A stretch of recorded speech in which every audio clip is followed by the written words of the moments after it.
So the first question that I'm going to ask you, why are you obese? So very, very simply, it's a very simplistic answer, and the answer is it's because of overconsumption of calories more than what you need. This is a global pandemic, and it has a lot of systemic problems associated with it. Now, on basis of distribution, you can have subcutaneous fat, which can be at the periphery. Periphery will mean the two extremities, upper and lower extremities. And you can even have it in the truncal area, which is the thorax and the abdomen. But the visceral fat will obviously be only where there is viscera. So it is going to be in the trunk. Now then we have two other types which you already know, and one is android obesity. That is when the mid part of the body is fat or obese. Now this is the one, this has both SAT, the subcutaneous, as well as visceral fat. This is the one which is associated with a lot of problems. The female appearance of fat in the gluteofemoral region, that gives them a pear shape. Now in many cultures and all over the world, this kind of a pear shape is actually associated with fertility. So it is considered to be a good sign.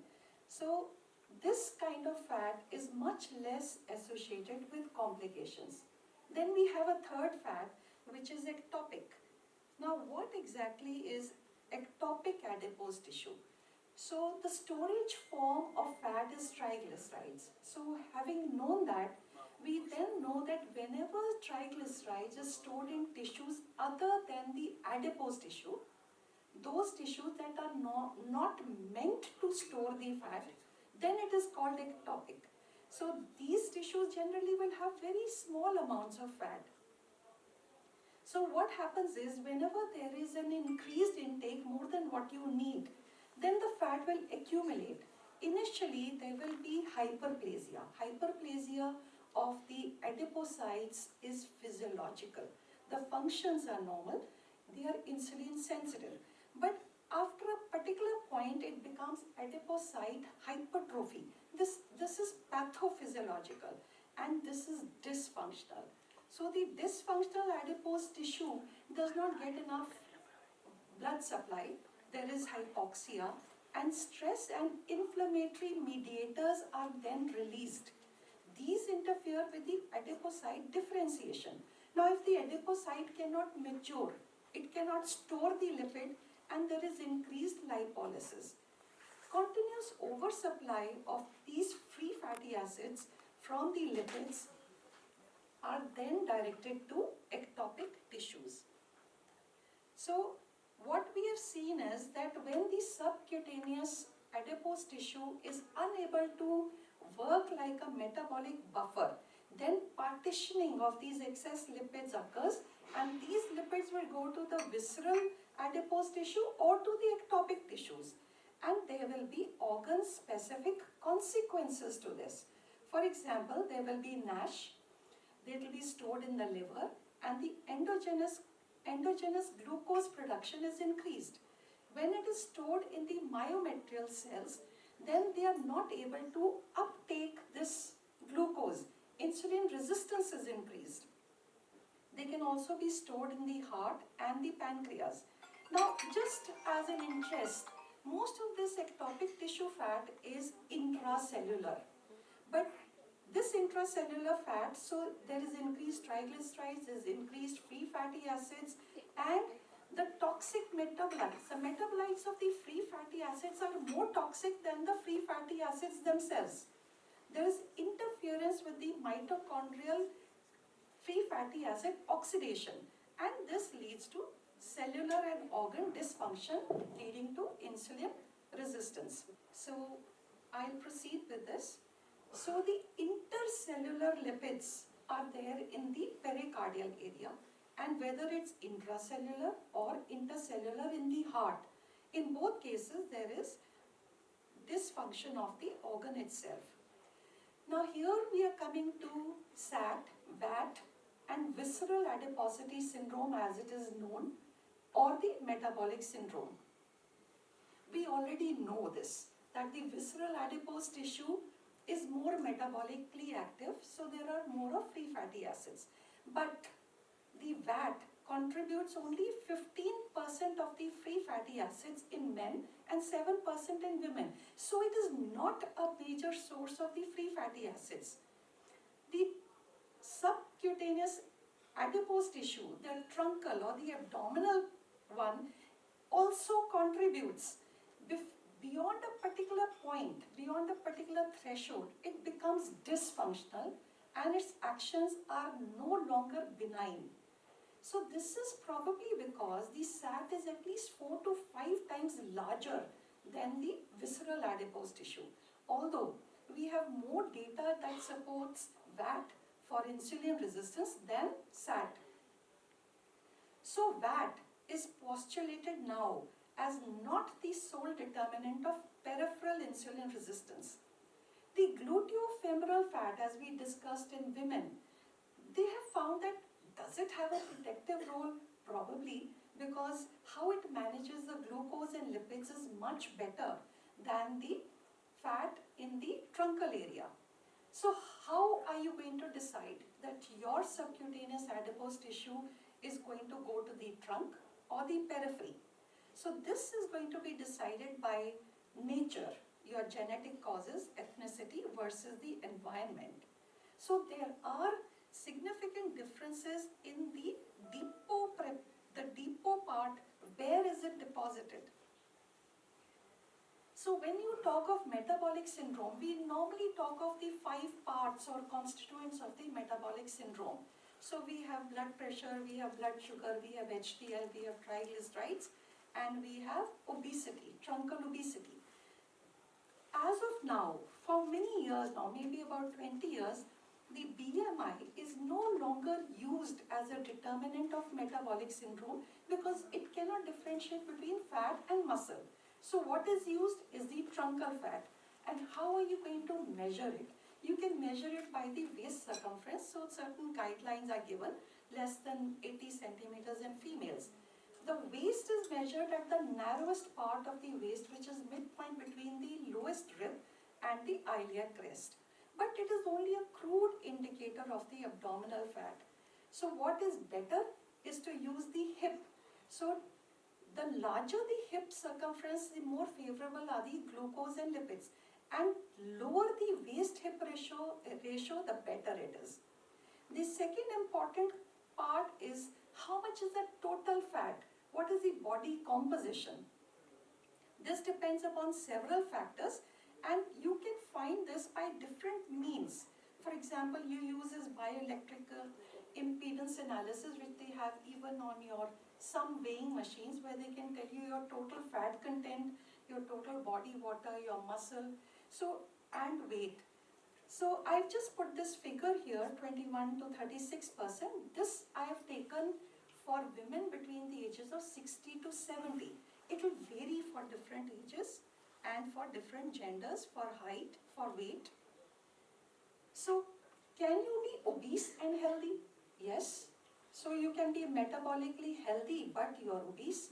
This may be because the tipping point of the buffer is reached at different levels of obesity in different people. Some people may have more of a muscle mass, so they may be obese, so to say, but they are metabolically healthy. But there may be some people who are normal weight, but they are metabolically obese. Such people, they probably, when they do the body fat composition, the fat is much more, and maybe it is the distribution, regional distribution, whether peripheral or truncal, which it determines this. So now the next question, what is the color of your fat? So the predominant adipose tissue is white. So SAT is white, VAT is white, and this is the predominant tissue of adults, and it increases with age. But the brown adipose tissue is abundant in newborns, probably because they have a large surface area, very small volume, and they are needed to keep warm. And it decreases with age. In adults, it is present mostly in the upper body, and it is presumed that it is there so as to warm the blood which is going to the brain. Morphologically, both WAT, I will call this as WAT because it's WAT, the white adipose tissue is spherical, while the brown is different in shape. The white has storage of triglycerides. The brown doesn't have that kind of storage, but it has many mitochondria, which makes the brown adipose tissue more metabolically active, and it also gives it that brown color. The white is responsible for storing the energy, and the brown is responsible for expending that energy and heat production. Now at this point, I would like to bring to your notice that mitochondria, which is abundant in bat, this mitochondria is actually a storehouse of energy. It stores the energy as a proton gradient across the inner mitochondrial membrane. So when the protons move across that membrane, they will use that stored energy to release ATP. But when they move back across that membrane, they use that energy not to make ATP but to produce heat. So they have the capacity to produce heat. And this reverse flow of protons is brought about by this uncoupling protein, which is the defining hallmark of bat. And it is absent in white. Then what is beige and bright? Bright refers to brown in white. That is why it is called bright. So this emerges from the white depending upon appropriate stimuli. So either there's browning of the white adipose tissue or it arises de novo. Morphologically, it is like the white, but then it has properties and a thermogenic potential like the brown, and it can produce heat after stimulation. So adipose tissue basically, and we are talking predominantly of the white adipose tissue, stores the energy as triglycerides, and it provides the energy by lipolysis as fatty acids. So there are homeostatic mechanisms which are in place, which prevent the accumulation of these toxic free fatty acids in peripheral tissues, causing systemic lipotoxicity. That it uses the stored energy and calories to generate heat by a process which is known as non-shivering thermogenesis. Developmentally, bat and wat arise differently. Bat actually has similar origin to muscle cells. The only difference between bat and muscle cells is that the bat does not have any contractility. It doesn't contract, but both muscle cells and bat can produce heat. So just as a matter of curiosity, how do people measure the thermogenesis? There are several ways. For example, PET will pick up those tissues where there is high glucose uptake. So you can use that, or functional MRI. You have different ways. Just a reminder on what is basal metabolic rate. This is the calories which are required at rest for basic body functions, for basic functions of organ tissues, for reproduction, for respiration, for digestion, for temperature regulation. And there are several formulae which you can use, or you can have online calculators. For women, generally the BMR is 1550 kilocalories per day. This was just for satisfying your curiosity. Then we come to what is the connection between obesity and the color of the fat, the brown adipose tissue, aging, and metabolic disorders. See, overweight people, they have very low BAT levels. Their stores of BAT are very low. Thin people have more BAT, either because they need more BAT to keep warm, or because they have more BAT, they are thin. Whatever it is, there is a causal relationship between BAT and obesity, which is inversely proportional. As we age, the amount of brown adipose tissue keeps on decreasing, which means our thermogenic capacity keeps decreasing. Our ability to keep warm decreases. And this loss of thermogenic capacity is more in men than it is in women. So older men will feel colder than their female counterparts. There is increase of obesity and a decrease of the basal metabolic rate. Now see, as you age, between the ages of say 60 to 79, the number of calories required per day is 122 calories lesser than when you were younger. More than 90 years of age, you require 422 calories lesser than when you were younger. This is because the metabolic processes have all slowed down and the muscle mass has decreased. As you age, the lean muscle mass decreases. Now skeletal muscles are a sponge for the glucose.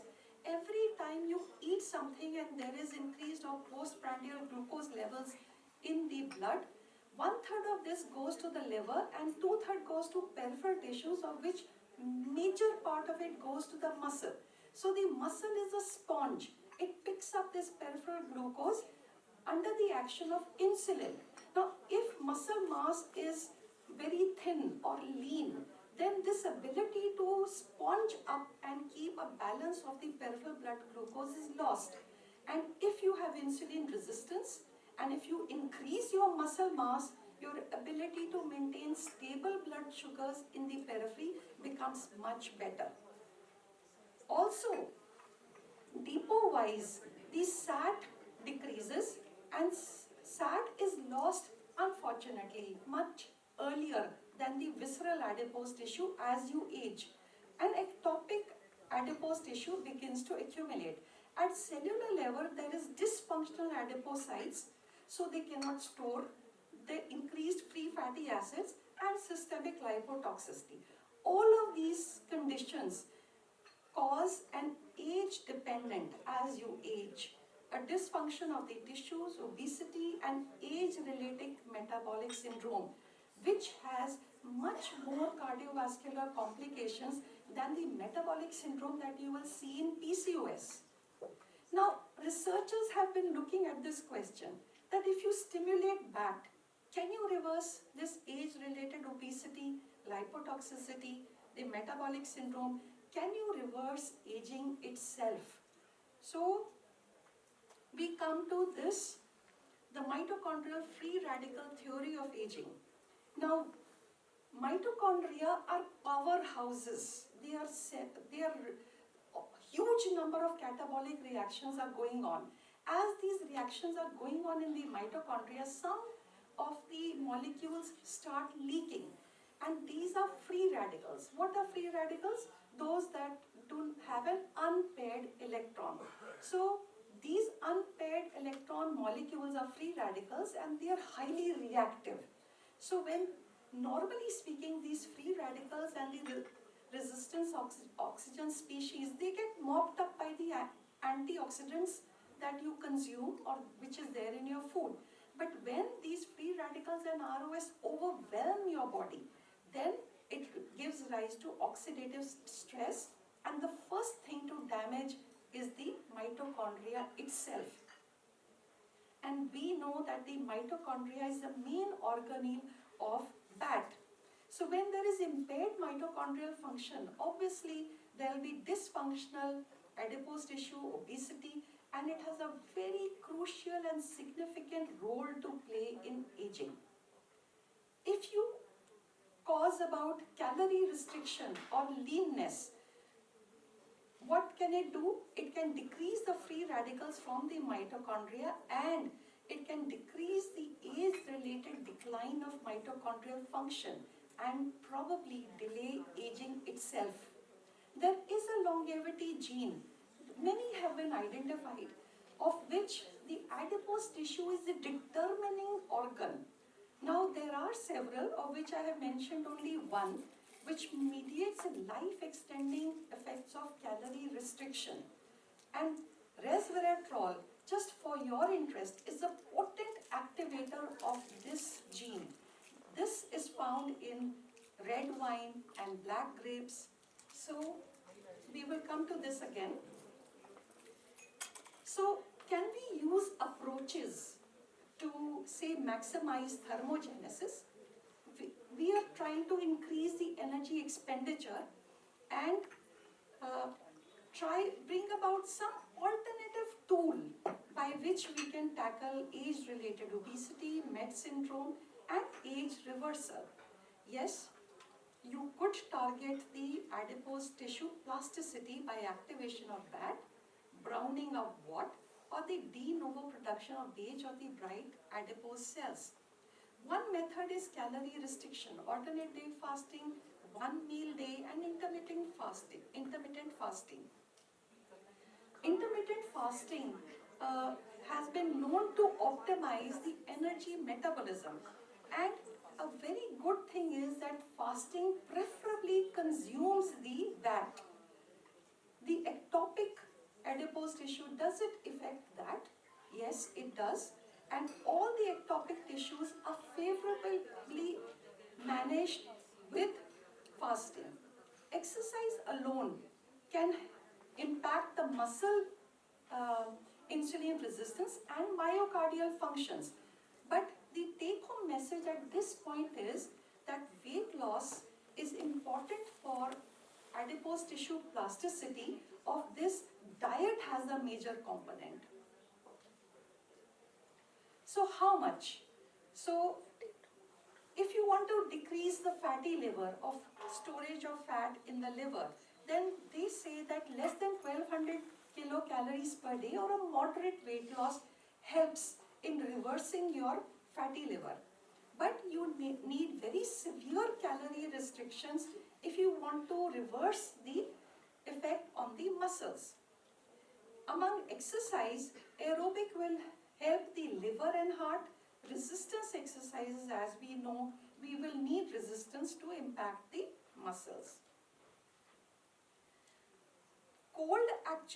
The cold temperature increases BMR because the attempt is to maintain cold temperature. So cold-induced thermogenesis is a novel way of increasing adipose tissue plasticity. How does it act? Because there are sensory receptors on the skin and the brain and the core of the body, and all of these are respond to cold. The afferent impulses will go to the brain, but the efferent are the sympathomimetic, which act on the beta-3 adrenergic receptors on BAT, which stimulates the entire process for lipid oxidation and direct action on the uncoupling protein for thermogenesis. There are many studies which have used different types of cold, but for generally speaking, they say that if you sleep few degrees colder temperature at night for a month, you can increase your own BAT. The effects of cold-induced thermogenesis are temporary as adaptation occurs. So the search is on how you can use synergistic CIT with other therapies. Here I want to mention to you about meditation. There is this Harvard study done in 2002 where monks were made to stay in 4.4 degrees temperature. Some another group of monks were put very cold sheets on their body, 9.4 degrees temperature, and they were able to raise their body heat by 8.3 degrees centigrade. There is yoga, there is pranayama and kriyas, for example, right nostril breathing, Mahakumbhak, Bhastrika, the one like this, Agni Sat, where you move the tummy up and down, and certain gupt or esoteric practices. These people actually are using this as a honor of their sheikh or their master, but it is just a wonder because the lodges of their sheikhs and masters have been very, very cold. This is Turkey. So this action probably increases their own body heat. Now, 15 years back, one Swamiji had once told me that there is an esoteric practice which Naga monks use in Himalayan caves to keep warm. So I called him up and I asked him, can you share me a photograph of what exactly is that esoteric practice? So to my great surprise, this is the image that he sent me. So this tends to increase the body heat, and you can try it yourself because I have. What we do is a modification. We do this because socially it is unacceptable to put your hands like this. But the actual practice is this. if you want to increase your body heat. Pharma actually can be dangerous, and a complete review is beyond the scope of this presentation. But one key question is that does impaired fatty oxidation cause, or is it the consequence of impaired mitochondrial function? Probably the impaired mitochondrial function happens first.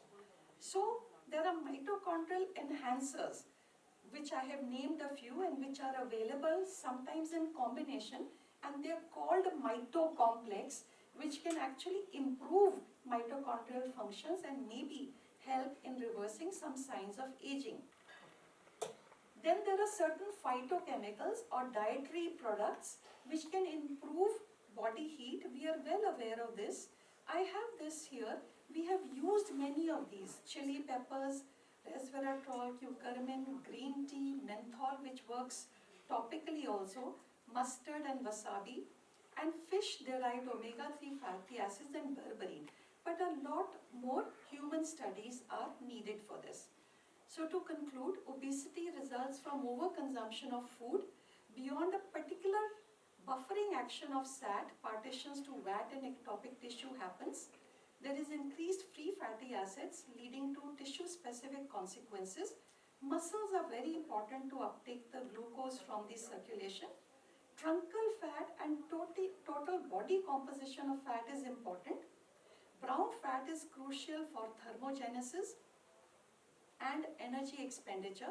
Advancing age is associated with obesity and lot of metabolic syndrome, which we could overcome by using this novel technique of adipose tissue plasticity by diet, lifestyle modifications, cold-induced thermogenesis, and certain nutritional strategies. But a lot more work is required for recommendations, for doses, and for the actual schedules. So thank you all for a patient hearing.